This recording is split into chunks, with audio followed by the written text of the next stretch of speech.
He's an old head. Youngins are really starting to get on my damn nerves. He's a purveyor of nonsense. He's a Georgia high school coaching job influencer. His favorite Bible verse is, Jesus wept. He's the man of constant sorrow, Chris Lamb. Yeah.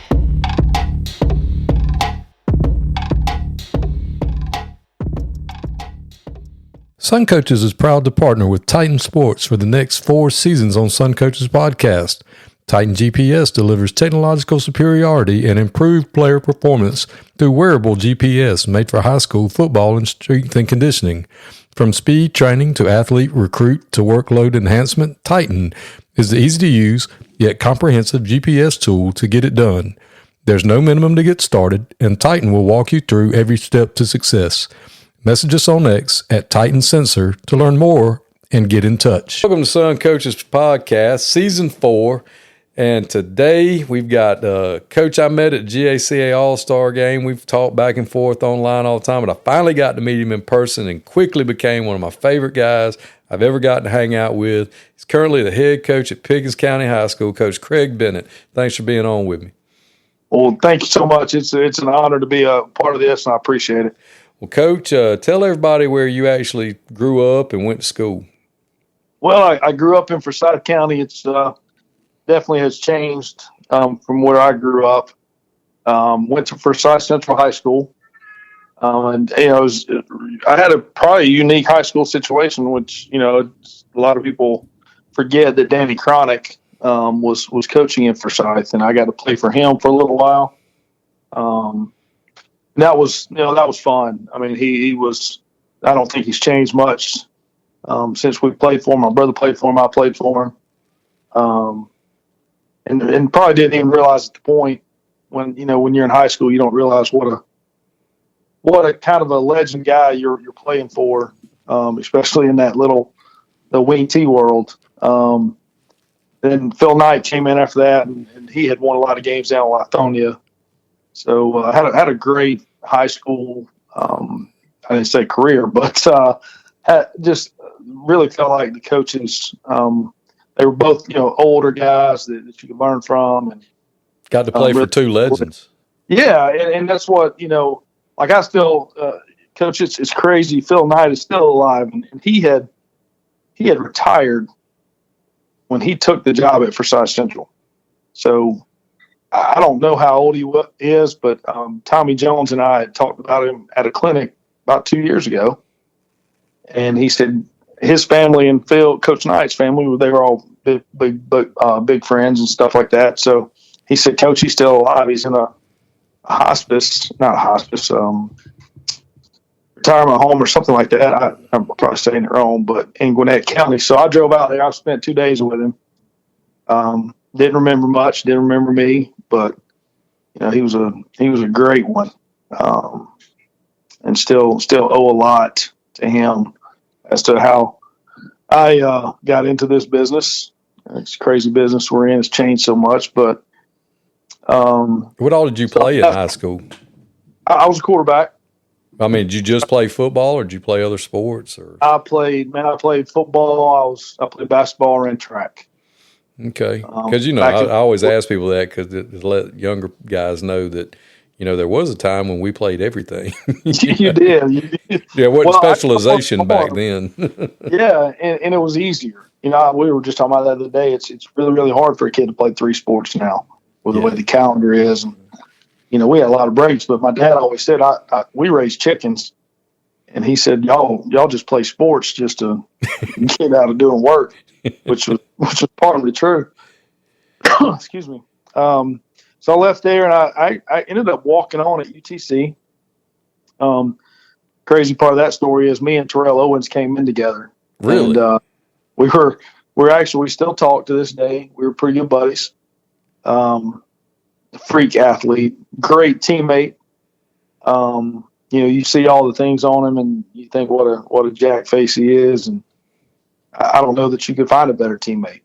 Awesome guy to hang out with.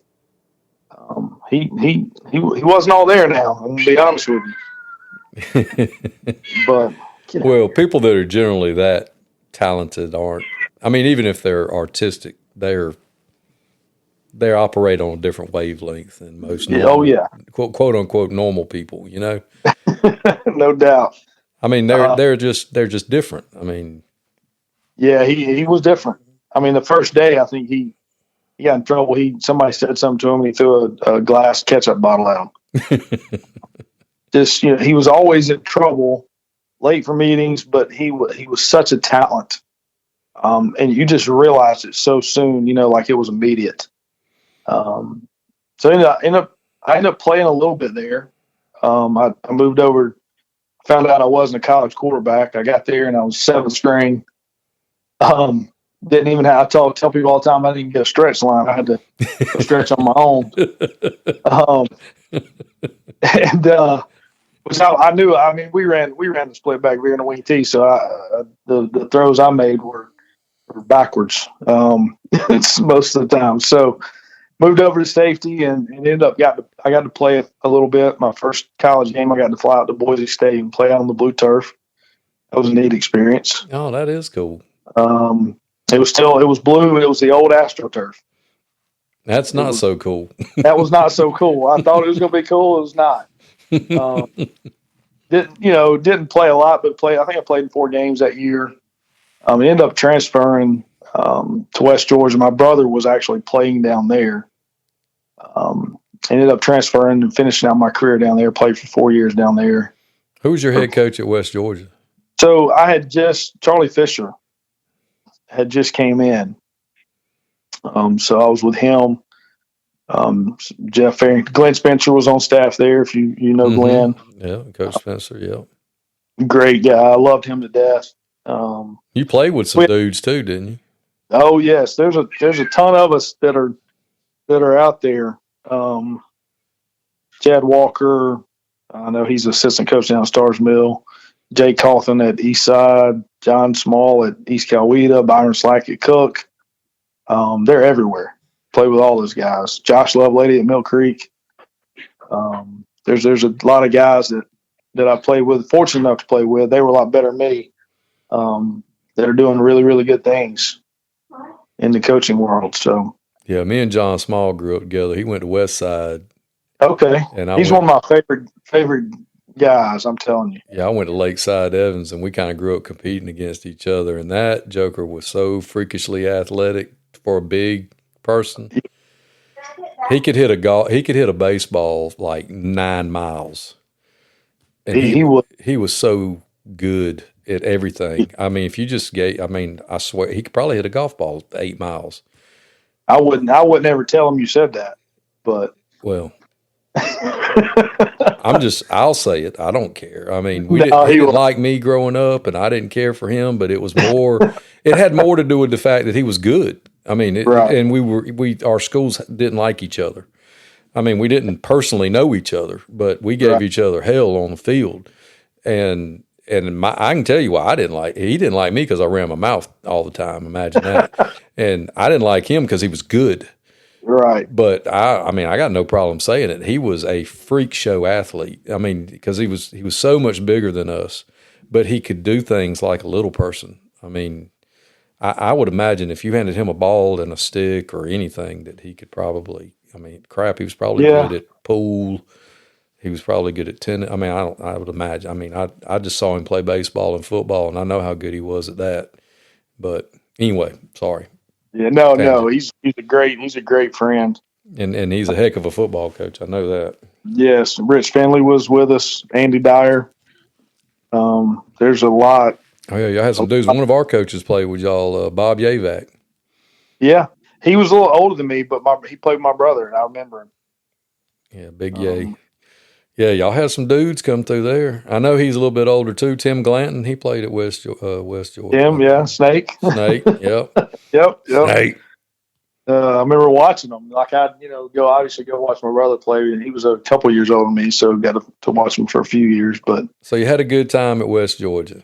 Had a great time. Spent a lot of time there, 5.5 years. So I must have liked it. It happens. It happens. So did you know the whole time you were going to coach, or did you go there to be an accountant and then figure it out? No, I mean, I'm serious. It happens. It is. And I mean, I was going back to my dad. My dad was one of those guys that at school he didn't finish school, didn't go to college. So for us, it was about everything we did was about football. It was about school. It wasn't about football. And so I did really well in school and, wanted to go be an orthopedic surgeon, and got to UTC and failed a class really early that was going to probably disqualify me from ever being a doctor. And so that changed. And I kicked around a couple of different things. And then my brother, who, again, I played behind him at Forsyth Central and obviously went down to West Georgia with him, was already kind of moving towards that direction of becoming wanted to coach in high school and do those things. So much, like a lot of little brothers do, they follow in their brother's footsteps, and that's what I did. So 28 years later, still doing it. That's awesome. So did you coach collegiately, or did you GA, or did you just go straight into high school? No, that's one of probably my biggest regrets is not doing that. I tore. So my senior year, going into my senior year, I tore my ACL, got it fixed, came back in August, reported to camp. First scrimmage, re-tore the ACL and the LCL. So I really didn't get to play my whole senior year. So when that kind of happened, it was, I didn't really want to. It's not that I didn't want to be around the game, but I didn't go to much because you work so hard to get back and re-tear it. I was kind of done with the game for a little bit, so I didn't want to. I wanted to get out, get a job, and get away. That's kind of what I did. I got first job I got at Pope High School over in Marietta, and who was the head coach? Great. Steve Sparks was there. I came in. I think Coach Lord had just. I think Steve's second year was my first year there, maybe. Coach Lord, I know, was a legend in that area, and got to sit down and talk with him a few times. And then uniquely, I got to know Tommy Atha's wife and my wife knew each other, and through sorority stuff. It was actually Kathy, Tommy's wife's sister, and my wife were sorority sisters. So long story short there. But so Tommy had called me and was like, hey, would you have any interest in coming up to Darlington? And being young and really I started looking into Jerry and saw the success that he had. And Tommy spoke very highly of him. So as a young coach, I just wanted to go learn. And so we moved up to Darlington and stayed there for 2 years. And that was it was one of the hardest times of my life and one of the best times of my life, because my first child was born at Floyd Medical. So my wife stayed at home and we didn't have any family up there or anything like that. But so that was the hard part. The easy part for me was just listening to Jerry every day and learning. Learned so much and probably changed my whole philosophy about how to coach kids. He was much like you were talking earlier. I never heard the man say a cuss word. I never heard him yell at a kid. He never punished a kid. And those kids played so hard for him. And, leaving Pope, it was much like a college lifestyle. We were cussing those kids every day and doing things that we did in college and probably should have been fired and all that. And you go to Darlington and see Jerry, how he treated his kids and how hard they played for him. I'm like, wow, there's a different way to do this. So it was a huge turning point for me to be with him. I found myself just trying to find him throughout the day and just listen to him talk. You learn so much from the old heads, getting them to, if you can get them to talk. Well, that's part of it too. So there's days I sat in his office, and some days he wouldn't talk to me, and some days he would. So, but yeah, he had that subtle way of telling you what to do without really telling you what to do. It wasn't, hey, you got to get that damn gate shut. It was, hey, did you shut that gate last night, Coach Bennett? Oh, he would say, oh, no, I got it for you. You knew then. You're like, oh, crap. Yeah. It's like my dad. He always used to ask us to do stuff. Like he'd say, "How about cutting the grass for me today?" And he wasn't really asking you. No, sir. But it made you feel like he was. So it made you feel like you were doing something for him. Yep. You know what I mean? I mean, my dad's just I'm not, but he's a very good people person. And he just has a way of getting people to do things. And right. His management style is just totally different than my personality. But I mean, I get it. I mean, he was a lot the same way. You know, hey, how about doing this for me? And you're like, oh, yes, sir, absolutely. I'll get right on that. Then you got older and you realized he really wasn't asking me. No. And you had. So, yeah, and then we actually moved back. We had crazy part of our life at that point in time. We had bought a brand new house in Cherokee because I was working at Pope. Didn't sell it. We lived in it for 3 months and moved to Rome. I wasn't chasing jobs at that point, but I was somewhat chasing jobs, I guess, because I wanted to go work for him. And God bless my wife because she was like, "Oh, let's go, let's do it." So we didn't sell the house, so we really had to financially. We had to move back. We were still paying a house payment in Darlington. God bless them, great place to work and live, and it's going to be a great retirement place one day that I may go back to. But the pay there was rough in the early 2000s. So we moved back, and uniquely, kind of, said a lot, I think, about Pope because there was really good people there. I got to go back to Pope, and I stayed there for 5 years, and it was a different time. I mean, it was Butch Bird, and I don't know if you know him. He was a head coach for maybe 2 years, jumped around a couple places in Cobb. He was on staff the first time I was there. He got the head job when Steve Sparks left. And so I worked for him for 2 years. Then I worked with Bob Swank for a couple of years when Butch got fired. And then I was driving, from ball ground to Pope every day, and driving past Milton High School. And Scott Walker, who I went to West Georgia with, got the Milton job. So he calls me and wanted me to come to Milton. So it kind of cut my drive in half. And spent 5 years there, learned a lot of stuff too, and learned, that the world that I had been in for all those years was East Cobb, private school at Darlington, North Fulton. And that in itself presents some challenges, which, that Milton's had some great success now. I won't talk too much about that, but then I got an opportunity to be a head coach. I'd actually given up, to be honest with you. I had applied at some schools that, looking back, I was like, oh, thank God I did not get any of those. But I wanted to be a head coach so bad, and just trying to force it on any possible opening I could get, and finally, I became the AD at Milton for a very short time. And that kind of gave me a little bit more perspective on a lot of stuff.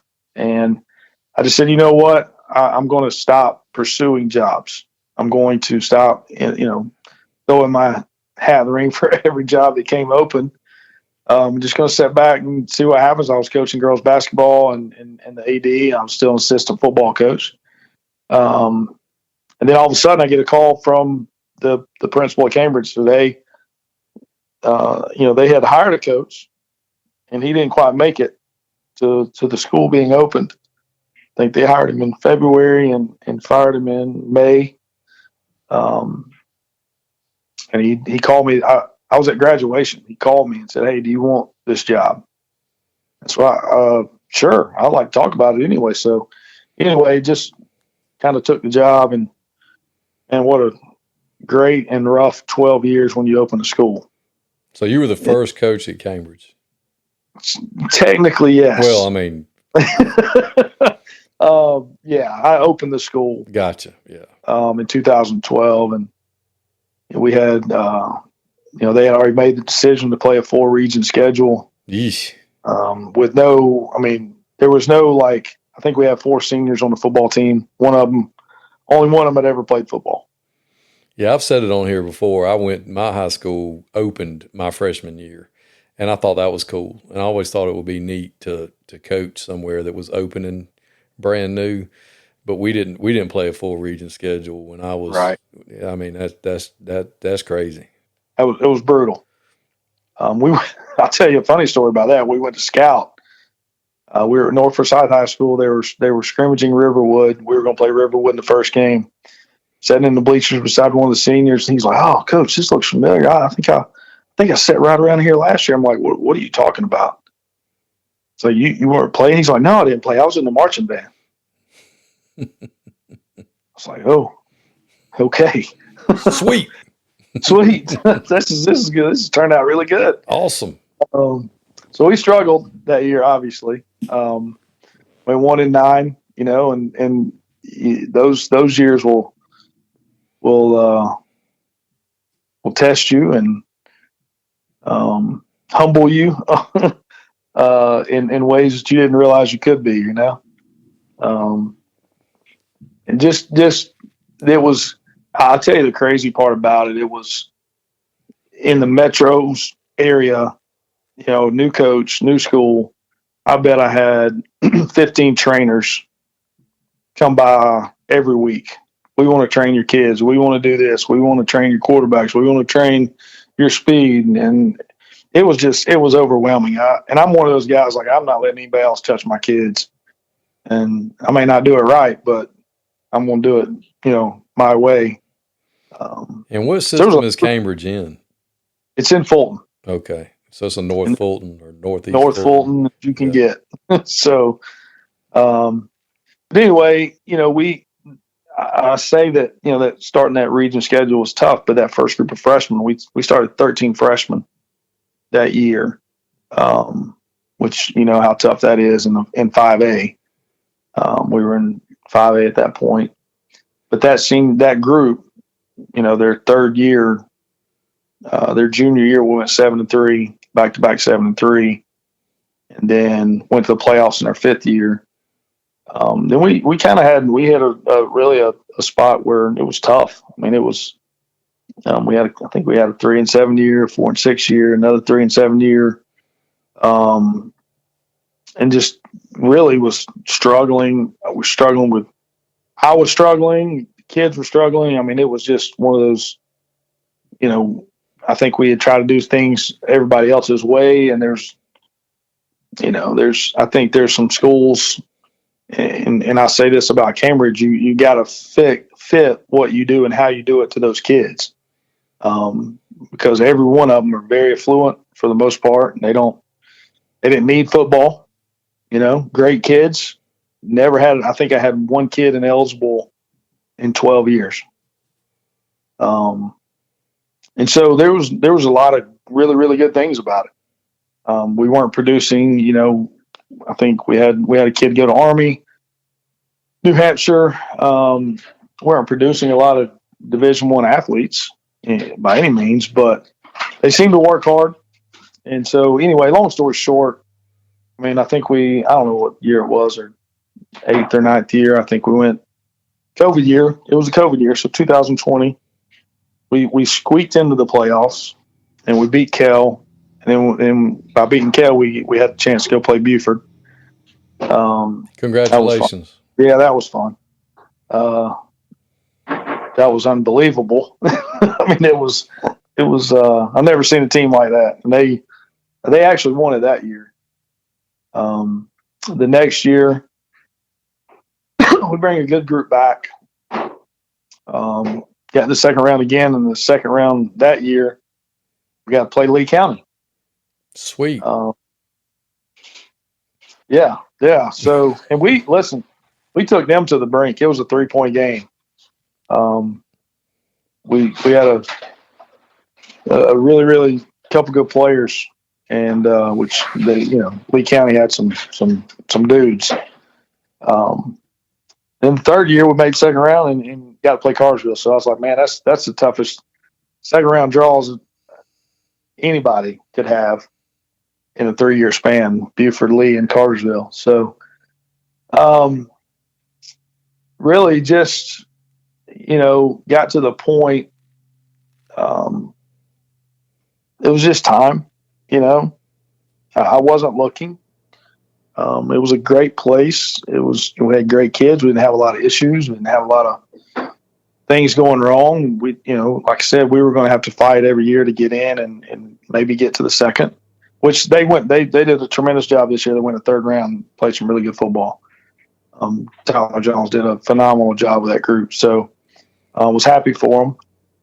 But it was just one of those, you're at a place for 12 years and, you kind of, I don't say you lose energy, but it's, you just kind of get in a pattern of just, okay, we're going to do the same thing. We're going to do the same thing. We're going to do the same thing. And so it was a good time for me to pick up. And I've always looked at Pickens and some of those mountain schools as a great place to go finish your career. And the opportunity came up and it was, it was one of those that I couldn't really turn down. So how are things in the mountains?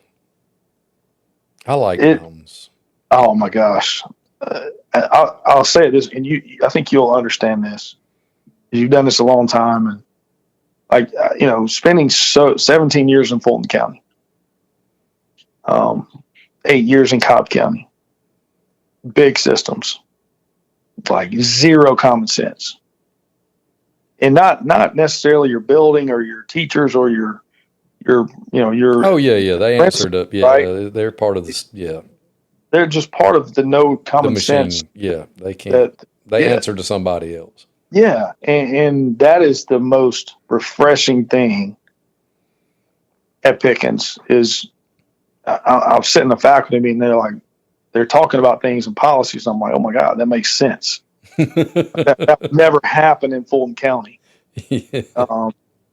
And so that's the good part. The superintendent was a basketball coach in Carroll County for a long time. Chris Parker, assistant superintendent. And then Matt Combs was a head football coach at Alexander. So for me, it's just that I was more willing to move up here for that than money or wins or any of that stuff. It's just finding a really, really good administration. Right. And so that to me kind of set it apart. Athletic-minded people. Yeah, I had great principals and nothing against what they had done, or they were, like you said, they were just part of the machine, and it really wasn't anything they could do differently to run their own school. And it's one school in the system, and things get done. You don't have to go through the red tape and bureaucracy and all that stuff to get it. And you don't have to wait for a bus. No, like I just cut. Sullivan. We were talking the other day. I was trying to get him to come over and do some stuff this summer. He's like, "We can't get a bus." I'm like, "I'm tired of hearing that shit, man. Like, get you a bus." And I it's so easy for us, that we don't have to wait till 5 o'clock to get a bus. Well, I'm glad he answers your text. I tried to get him to record Monday, and he won't answer. I think he gave me a dummy phone or something. I don't know. Well, I coached him, so I talked to him like I still coached him. Oh, okay. Well, that makes sense. I'm like, Sully, come on, dude. You said you wanted to do it. And absolutely. I text you and you ghost me. Like, come on, man. Trying to help you out. What are you doing? Exactly. Of course, I mean, I got to look up a lot to talk to him because he's not a freaking Sasquatch. But he's such a good dude. He is such a good guy. Yeah, he really I is. really like him. I'm sure he's going to do a great job and continue to do a great job. Oh, yeah. But, yeah, no, I get it, man. That's like people asking me about, now things are starting to jump off, job-wise, and they're like, what do you know about this job? And I'll say, well, I know this about the administration. And they're like, never mind. And I'm like, yep. I mean, I can't tell you for sure, but I'm just guessing. And I'm like, well, man, you do you figure it out. It don't matter to me one way or the other. I'm just telling you the word on the street, man. Yep. And that's what, I guess being in it as long as you and I have been in it 20 years ago, that wouldn't have bothered me. I'm like, oh, yeah. Dumb, you can fix it or whatever.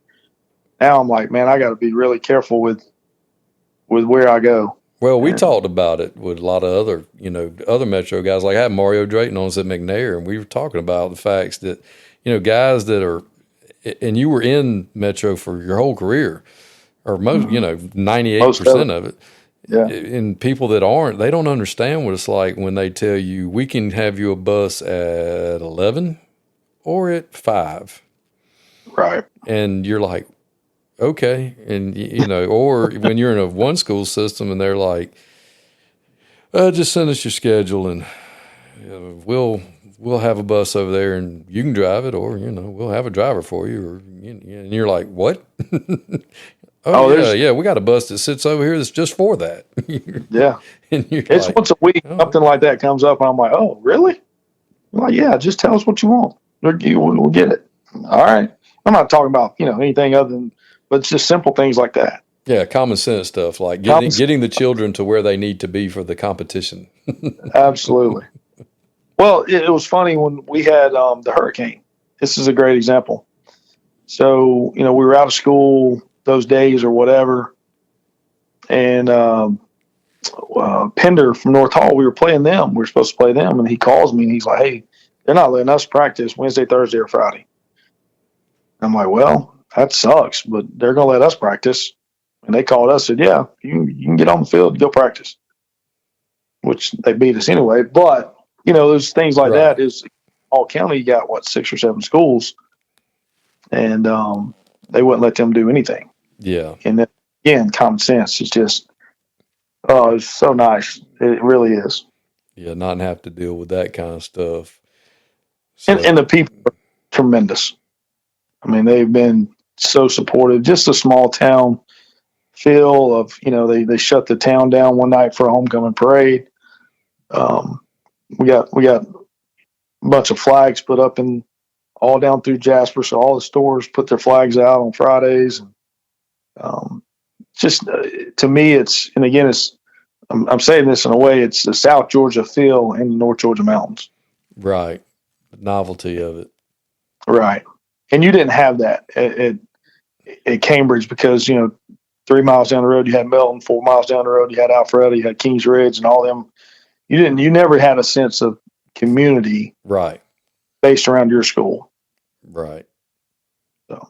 Well, that's what, Coach Drayton was talking about when he took his kids to the country to go play. And he was like, yeah, everybody will be, all these kids live here, and this is where, all the sidewalks roll, everybody in the town's going to be at the game. Right. The kids are like, what? Well, I mean, there's nothing else for them to do. Right. Coach, what are we going to eat? They ain't got no McDonald's. No, they don't, but we're going to get you fed. Don't worry about it. Yeah. There's some things you give and take, you give up, but. Absolutely. But it's, it's just one of those things. But so what are some things over the years that you're 28, we're close to about the same, years wise. What are just some things that, good or bad, that you've seen that the game, how the game's changed over your career? I mean, not necessarily, the game, but just how high school coaching has changed. Yeah, I do think, and we kind of talked about this earlier offline, but I think the respect for the game has changed. And I'm not one of those guys to say the younger generation, blah, blah, blah. But the respect for the game in itself, like I remember I was young, obviously, when I went to work for Jerry, and we were up, 35-7 or something like that. We weren't running the score up because we were running double slot anyway. So Tommy was like, hey, let's put one more on board just to make sure. And Jerry was like, oh, no, let's kneel on it. And that didn't strike me. That was like, okay, that's what you're supposed to do. Didn't really learn a lesson from that. But about 4 weeks later, we're playing another team, kind of the same score. And Tommy's like, hey, Jerry, let's just kneel it. And he's like, no. Like 7 or 8 years ago, this coach ran the score for me. And it just one of those moments where I was like, wow, the respect for the game in and of itself, to not do those things that learn how to lose. I think people's got to learn how to lose before they learn how to win. And some of those young coaches, I don't know that they fully get that sometimes. and I've had conversations with two specifically, and I won't say the names of them, but two really young head coaches. And when I say young, they got head jobs at a young age. I did not get my head job at a young age. I had to work for some really bad Milton teams, really bad Pope teams. I learned how to lose. Like it was, I think I was 38 when I got the job at Cambridge. So I was a little bit beyond what, some of these guys are getting their jobs now, but, they kept their starters in, they run the score up, and I wasn't, well, one of them I was kind of pissy with, but, one of them I was like, look, man, listen, people are going to see this and they're not going to forget it. And when you and I are friends now, but when somebody wants your tape because you did what you did, I'm going to send them your tape. And the connection to those things about, I don't say they disrespect the game. I'm not bashing, because there's some older guys who probably do that too. I just always felt like, look, because those kids are working just as hard. Oh yeah, there's no sense in embarrassing somebody else's child. I mean, 100%. And those coaches work hard, and there's families involved. And I hate when guys get on Twitter and say Kirby Smart needs to be fired because blah blah blah blah blah. Well, I'm not in the locker room. I'm not in your locker room. I'm not on the field with y'all. I will never say that as a coach, because somebody's gonna say it about me. Yeah. And my family sees that, and I maybe respect's not the right word. I don't know. I just think there is a changing somewhat of the guard, like we talked about, and not necessarily. We used to go to the clinic and sit down and listen to old dudes talk. Right. Just sit around and listen to them talk and tell stories, and not care if they knew who we were.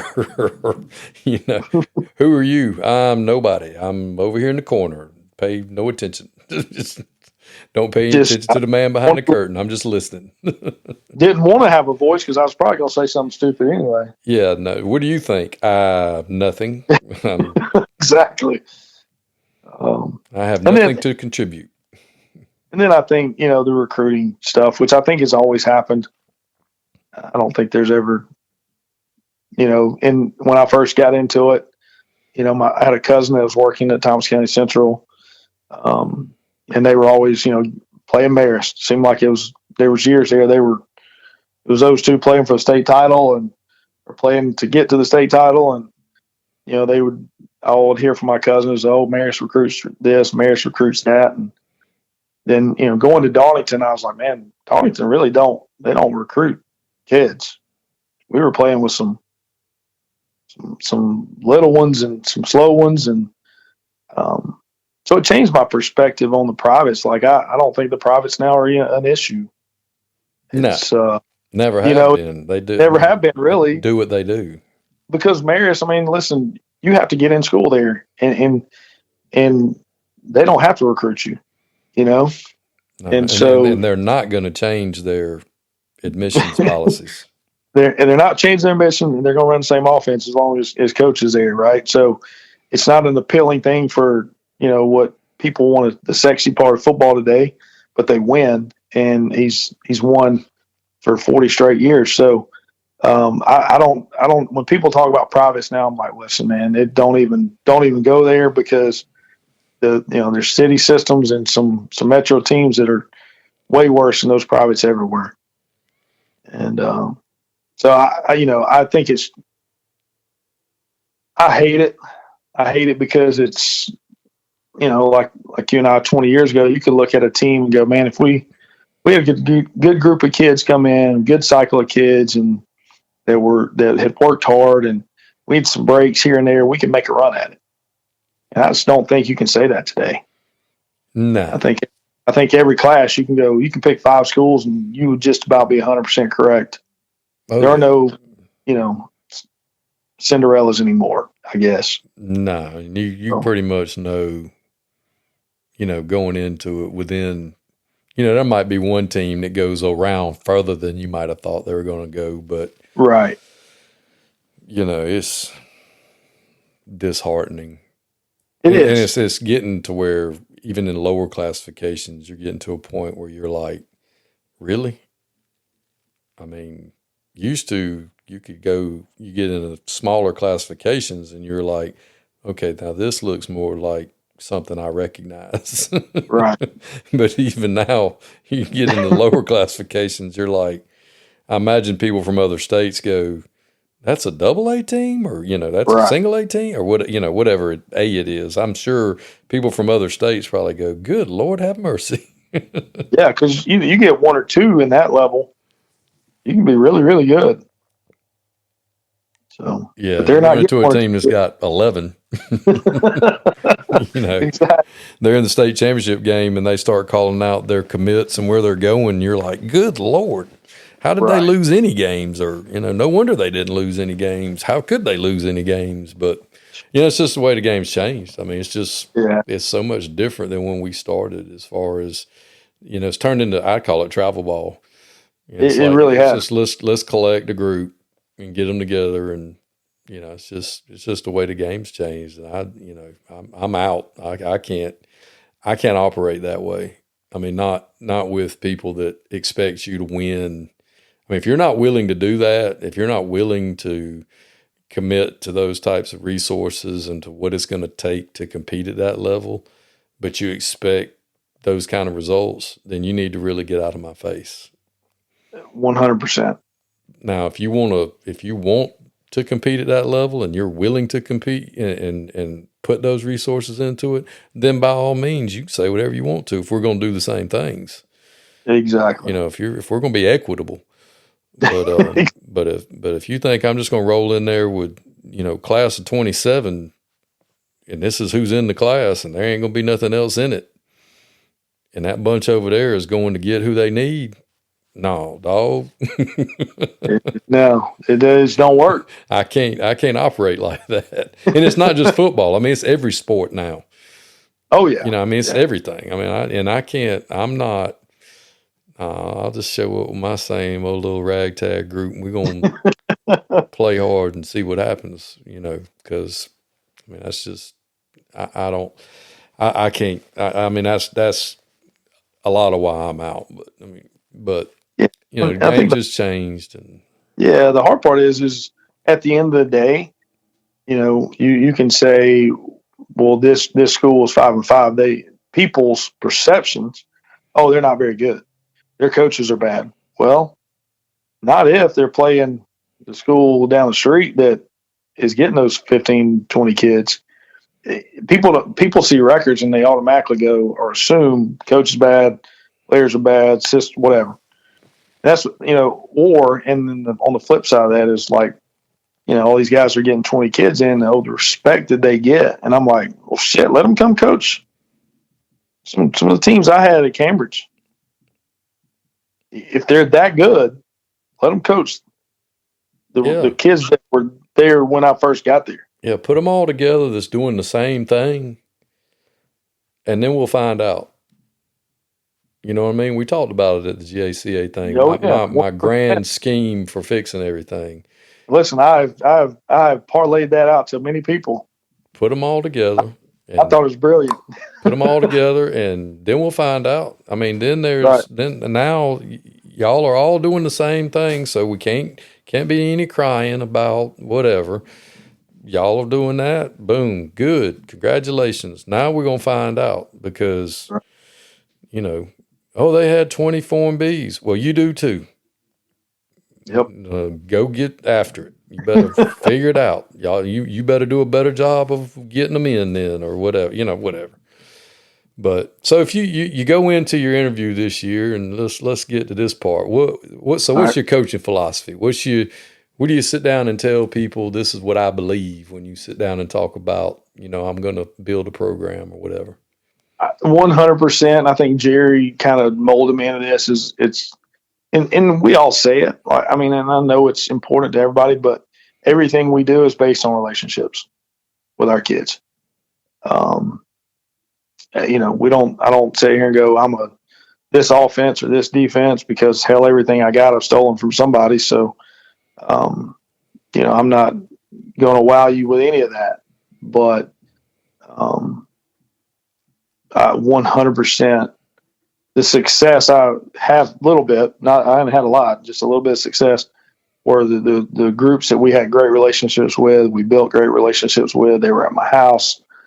They were at our coaches' houses. We connected differently just outside of football. And that's really everything we do is it all comes back to that. And I, like I said, a lot of people say that, and you know, it's lip service, and sometimes people, but I've fired coaches because of that. Well, if you can't get along with the kids, then right. And so that's it to me.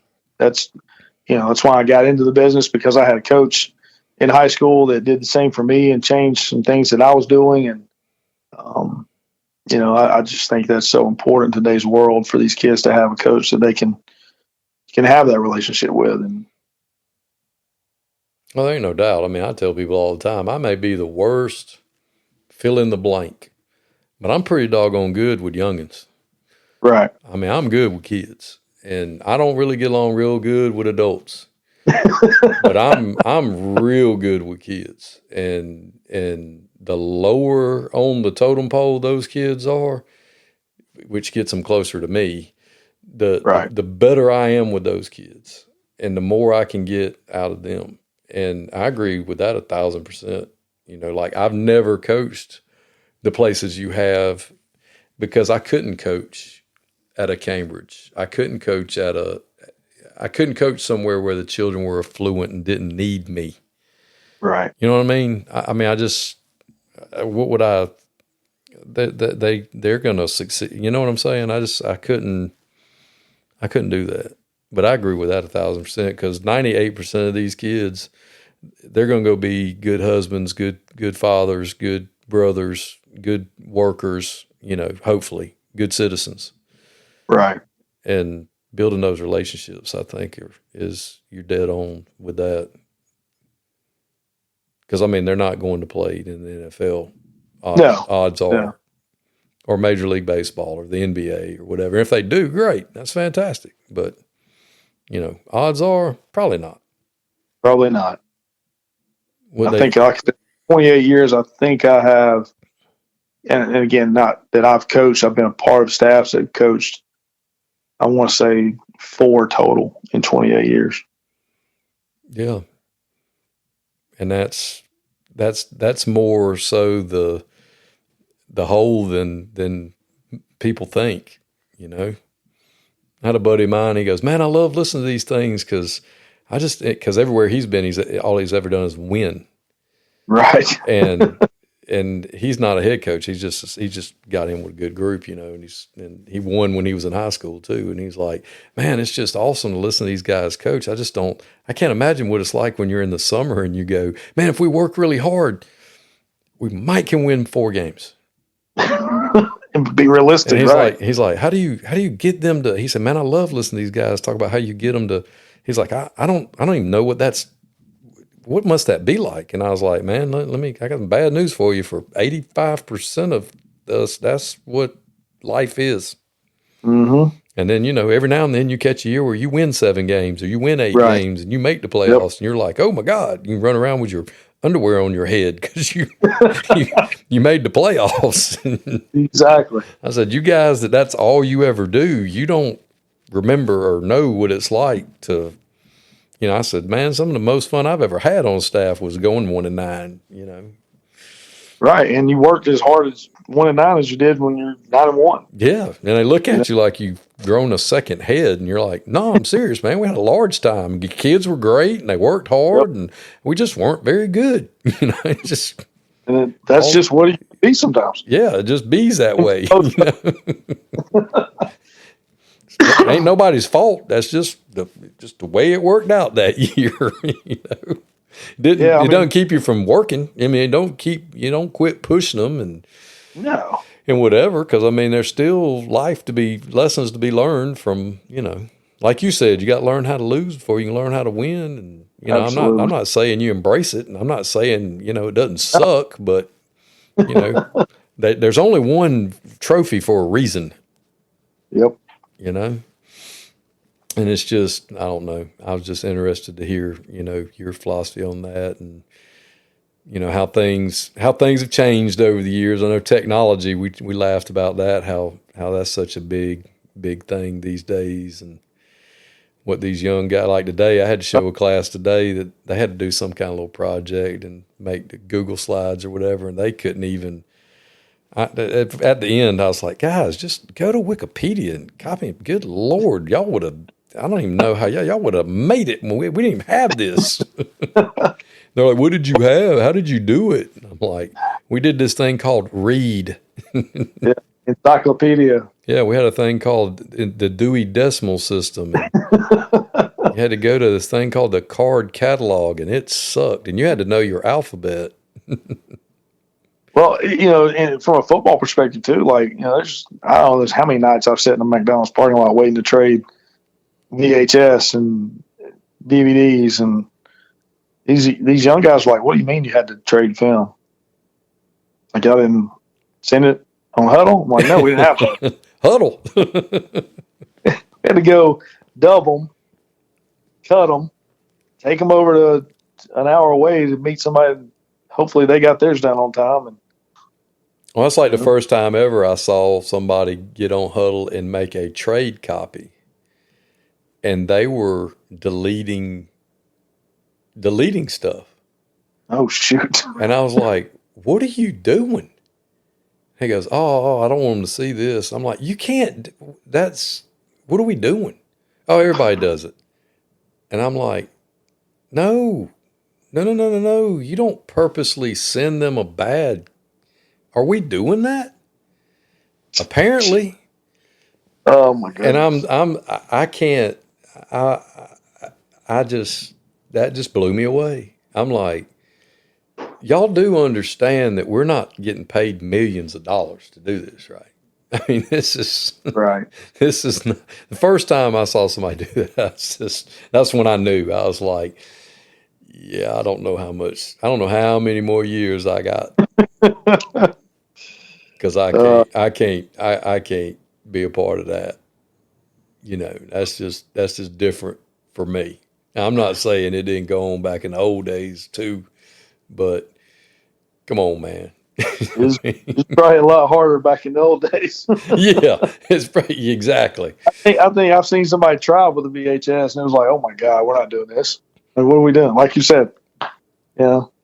Or the worst thing that ever happened back then is when we'd go, well, our camera person, the kid's he wasn't very good, Or, the worst thing that happens when you were the film guy, you're a young coach and you had to film, and the other people would stick you somewhere and you're trying to explain to the head coach. Well, they put me in this little place, coach, and I was behind up. And they just look at you and you're like, my bad, I'm sorry, man. It's where they told me I had to be. Yeah. I mean, and I remember my first year at Pope. I was a freshman coach. That's what I was going to do. I didn't get to go to all the varsity games. I had to go scout. And that's something too. You talk to these young coaches about, what do you mean you didn't go to your own game? You had to go watch somebody else? Yeah. And then Saturday morning I had to give a report on my scouting. And that's, maybe people still do it, but that was every week. Yeah, believe it or not, guys, we didn't get to stand on the sideline with a headset on and walk around and look like we were doing something. Exactly. We had other responsibilities to take care of. It's definitely changed. It tickles me, but good on them. They're going to take us in bigger and better directions, because in a couple of years, me and you ain't going to be doing nothing. We're going to be watching them. That's what we're going to be doing. But I don't even know if watch it. I don't know. Yeah, well, they do what we allow them to do, so yeah, it's kind of our fault too. So if we get mad about them not washing clothes or pulling strings and doing the other things, it's kind of our fault too. So, but yeah, there's no doubt about that. Well, are you gonna go over 30, or are you gonna keep? So yeah, when I went to Darlington, I only had 3 years in, and like I said, we didn't get paid very well up there, so I had to take those 3 years out. So I got to make up 5. So I'll end up going 35, and when I get those in, I'm going to head to the beach somewhere. I got you. Well, hopefully between now and then you have a long, enjoyable stay up in the mountains, which everybody by now knows is my dream. To end up in the mountains. Come on, man. Come on up here. Man, if my wife would get off the golf course, I'd be up there tomorrow. But she, and I mean, don't get me wrong, I like it here too. But our son's a junior. We got to get him graduated, and then after that, I don't know what we're going to do. But I would love to end up in the mountains one day. But man, I sure have enjoyed it.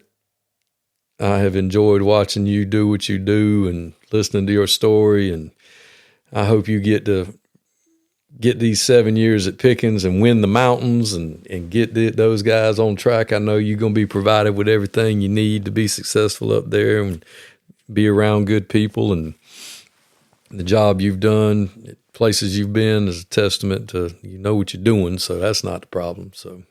Well, I appreciate you, man. It's odd because it's not odd, but when my brother first started coaching in '96, I think he was at Cherokee High School with Jeff Hollis, and he was living beside my mom and dad. And I think he had internet before my mom and dad did. He was younger than them, so he called me down there one day. He's like, "You got to get on this thing. It's called the Vent." I'm like, "What is that?" So in '96 or '97, I would go down to his house and get on the Vent every night. And the Golden Hog, that's the one I remember from Washington County. You probably remember that too. Yeah. And like I religiously lived on the Vent for those first few years of coaching. And so, and then you came on and you was doing all this stuff, and I was like, man, this is awesome. So it's truly is a pleasure to finally get to meet you and be a part of this and what you've done. And hopefully we'll enjoy a nice long friendship and get some stories told here and there. Absolutely. Coach, if there's ever anything in the world I can do for you, just let me know. I appreciate you, and I sure do appreciate you coming on with us. Yes, sir. Thank you so much. Thanks, Coach. Take care.